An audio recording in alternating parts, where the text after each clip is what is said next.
Vicky Treadle does not play golf, so there's little chance that you'll find a British High Commissioner to Malaysia engaging in golf diplomacy. But she is big in a different form of diplomacy, which involves food. She said, "Food is an important tool for diplomacy, and the art of it is what she calls gastro diplomacy." Gastro diplomacy is one of the more exciting trends in public diplomacy outreach. It is based on the notion that the easiest way to win hearts and minds is through the stomach. It seeks to create a tangible, emotional, and transnational connection. Treadle is such a firm believer in gastro diplomacy that she is writing a book about it, basing it on her own experiences during her overseas postings. Well, I think the kitchen of any ambassador or high commissioner's residence is such an important part of the trade, the tools of the trade that we have as diplomats, because the meals you serve, the engagement you have, the conversations over a dining table are part of how you develop and nurture relationships. So I think what you put in front of people, the care and the attention that you pay to the kind of food, how it is cooked, how it is presented, how it is served, and most importantly that people enjoy it, creates an ambiance, a warmth, a connection. So for me, food is a very important tool of diplomacy, and the whole art of it I call gastro diplomacy. And you're putting this in a book?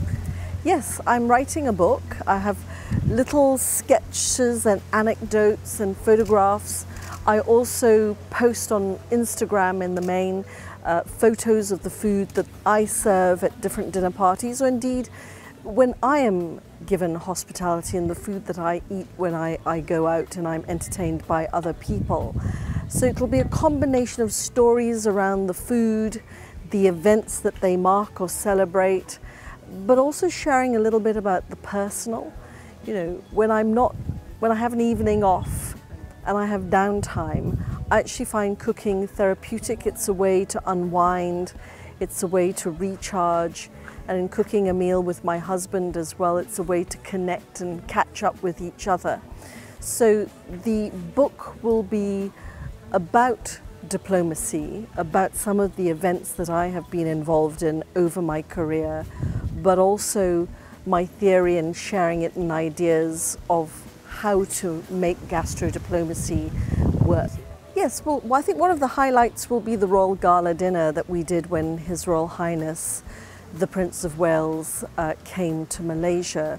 The whole design of that menu and how it was delivered, which I've talked about before, but trying to create a menu that was typically British, yet had an infusion of Malaysian elements in it, so that the meal in itself spoke about the UK-Malaysia relationship, and the food on the plate would be a fusion of British and Malaysian influences.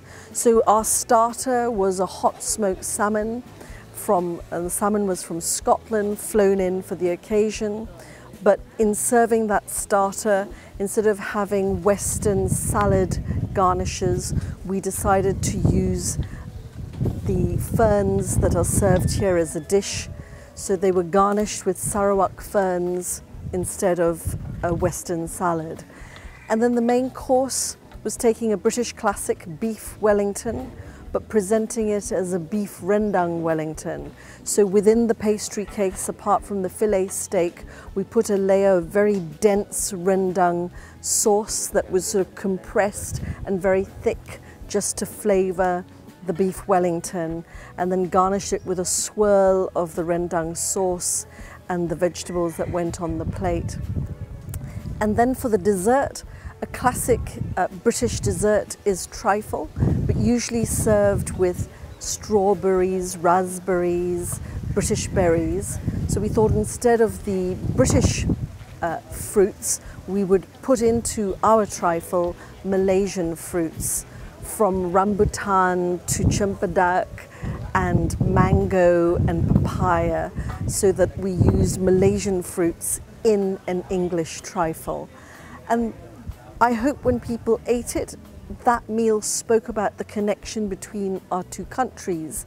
And of course, the people enjoying that meal together were British people and Malaysian people breaking bread, celebrating the visit of His Royal Highness and Her Royal Highness, the Duchess of Cornwall, but also celebrating 60 years of Malaysia's nationhood and 60 years of our modern and contemporary bilateral relationship with Malaysia since independence.